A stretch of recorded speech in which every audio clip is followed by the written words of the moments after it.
আজকে রাজনৈতিক দলগুলোর নেতাদের মুখ থেকে আমাদেরকে শুনতে হচ্ছে ওই বঙ্গভবন থেকে শেখ মুজিবের ছবি নামানো ঠিক হয়নি।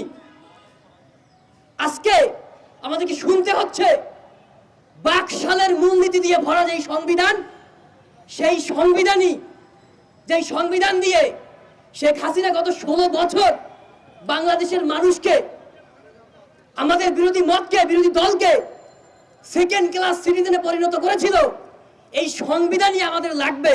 এবং এই আন্দোলনের যারা মূল স্টেক যে রাজনৈতিক দলগুলো, তাদের মুখ থেকে যখন এই কথাগুলো আমরা শুনি, আমাদের বিপ্লবের চেতনা, আমাদের আহত বিপ্লবী যারা আছেন তারা, আমাদের শহীদ ভাইয়েরা, তাদের প্রাণ, তাদের অন্তরাত্মা এখন কাঁদে।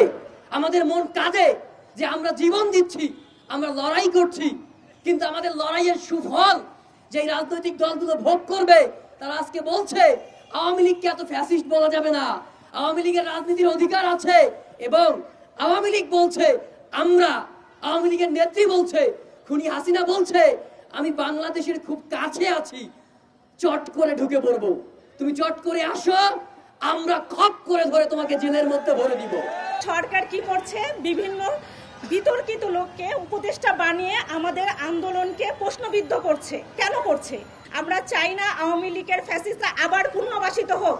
আমরা চাই একটি স্বাধীন রাষ্ট্র, স্বাধীনভাবে মতামত প্রকাশের স্বাধীনতা, স্বাধীনভাবে কথা বলার স্বাধীনতা, আমাদের শিক্ষার সুব্যবস্থা। এই বিগত ফ্যাসিস্ট সরকার আমাদের শিক্ষা ব্যবস্থাকে পুরোপুরি পঙ্গু করে দিয়েছিল, কারণ একটা মেরুদণ্ডহীন জাতি তৈরি করার তার একটা পরিকল্পনা ছিল। সেখান থেকে আমরা বের হয়ে আসছি। আমরা চাই এই সরকার আমাদের হাত ধরে সঠিক সিদ্ধান্ত নেক, আমাদের সাথে কথা বলুক, জনগণের মতামত নেক যে ফ্যাসিস্টরা পুনর্বাসিত হবে নাকি স্বাধীন দেশে ভালো মানুষরা পুনর্বাসিত হবে। সেইটাই আমি সরকারের কাছে প্রত্যাশা করি। আমরা এখন পর্যন্ত দেখতে পাচ্ছি দেশের সব জায়গাতে, প্রশাসনিক থেকে শুরু করে প্রায় অধিকাংশ জায়গাতে এই যে খুনি হাসিনার দোসর, তাদেরকে পুনর্বাসন করা হচ্ছে। আমরা স্পষ্টভাবে তাদেরকে বলে দিতে চাই, 1971 সালে আমরা একটি স্বাধীনতা যুদ্ধ করেছিলাম, তখন একটি স্বাধীনতা অর্জন করেছিলাম। দ্বিতীয় যুদ্ধ করেছি 24 সালে। 24-এ ছাত্র জনতার গণঅভ্যুত্থানের মধ্য দিয়ে ফ্যাসিস্টকে পালাতে বাধ্য করে বাংলার বুকে নতুন একটি স্বাধীন সূর্যের উত্থান ঘটেছিল, যেটি কিনা ছাত্র জনতার গণঅভ্যুত্থান নামে পরিচিত। আমরা আরো একটি যুদ্ধ করব। আমরা থেমে যাইনি, আমাদের রক্ত কিন্তু এখনো থেমে যায়নি। আমরা হুঁশিয়ার করে বলতে চাই, এখনো যারা ফ্যাসিস্ট হাসিনার এই দোসরদেরকে পুনর্বাসন করার জন্য বিভিন্নভাবে ষড়যন্ত্র চালাচ্ছেন, তাদেরকে আমরা ছাড় দেব না ইনশাআল্লাহ। আমরা বাংলাদেশ স্বাধীন করেছি দ্বিতীয়বারের মতো দিল্লির দোসরদেরকে বাংলাদেশে পুনর্বাসন করার জন্য নয়। অতএব আমরা যদি আমাদের উপদেষ্টা পরিষদে এমন কোনো ব্যক্তিকে দেখতে পাই যারা আওয়ামী লীগের দোসরদের জন্য, আওয়ামী লীগের 32 নম্বরের বাড়ির জন্য স্বাধীনতার পরে মায়া কান্না করেছে, তাদেরকে আমরা উপদেষ্টা পরিষদে দেখতে চাই না। আমাদের বক্তব্য পরিষ্কার, নাগরিকদের জায়গা থেকে আমরা বাংলাদেশের নতুন রাজনৈতিক বন্দোবস্তের যে কথা বলছি, সেই নতুন রাজনৈতিক বন্দোবস্তের জায়গায় কোনো ফ্যাসিস্টের পুনর্বাসন হতে পারবে না।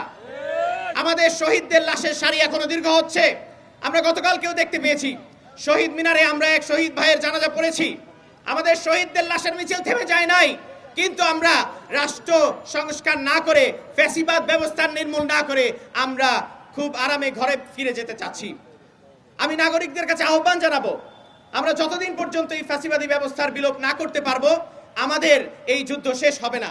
আমরা ফ্যাসিবাদের দোসররা যে যে জায়গায় আছে তাদের প্রত্যেককে ধরতে হবে, প্রত্যেক জায়গায় ধরতে হবে। কারণ খুনি হাসিনা শুধুমাত্র পালাইছে, কিন্তু তার দোসররা কিন্তু পালায় নাই। ওই চার দোকানে, ওই গলির মুখে, ওই চিপায়, ওইখানে বিড়ি টানে, এগুলাকে আমাদেরকে শনাক্ত করে আমাদের তাদেরকে সঠিক বিচারের আওতায় আনতে হবে। আওয়ামী লীগ একটি গণ কেস, এই গণ কেসকে ধরে নিয়ে আমাদের মধ্যে রাজনৈতিক ঐক্য গড়ে তুলতে হবে।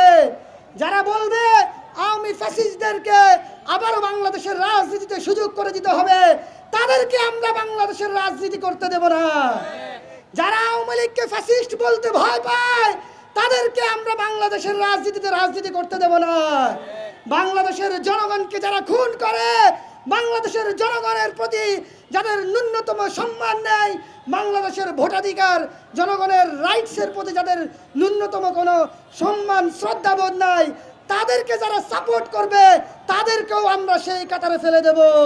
আমরা স্পষ্ট বলে দিতে চাই, যেসব রাজনৈতিক দলগুলো আজকে আওয়ামী লীগকে কাছে টানার চিন্তা করছেন, আগামী রাজনীতিতে তাদের কিছু যে সন্ত্রাসী ভোট আছে তাদেরকে দলে ফেরানোর জন্য আওয়ামী লীগের প্রতি নরম সুরে কথা বলছেন, সুস্পষ্টভাবে নির্বাচনে আসার জন্য ইঙ্গিত দিচ্ছেন, সেসব দলগুলোকে বলতে চাই, গত 15 বছর ধরে আপনাদের রাজনৈতিক কর্মসূচিতে এদেশের বিশ্ববিদ্যালয় শিক্ষার্থীরা, এদেশের আপামর জনতার কাছে আপনারা ব্যর্থ প্রমাণিত হয়েছেন। অতএব আগামীর দিনে এদেশের ছাত্র জনতার যদি পালস বুঝতে না পারেন, তারা যেভাবে আপনাদেরকে তখন প্রত্যাখ্যান করেছে, আগামীর বাংলাদেশেও আপামর জনগণের পক্ষে না দাঁড়ালে আপনাদেরকে জনগণ কিন্তু বিচ্ছিন্ন, আপনাদেরকে প্রত্যাখ্যান করবে।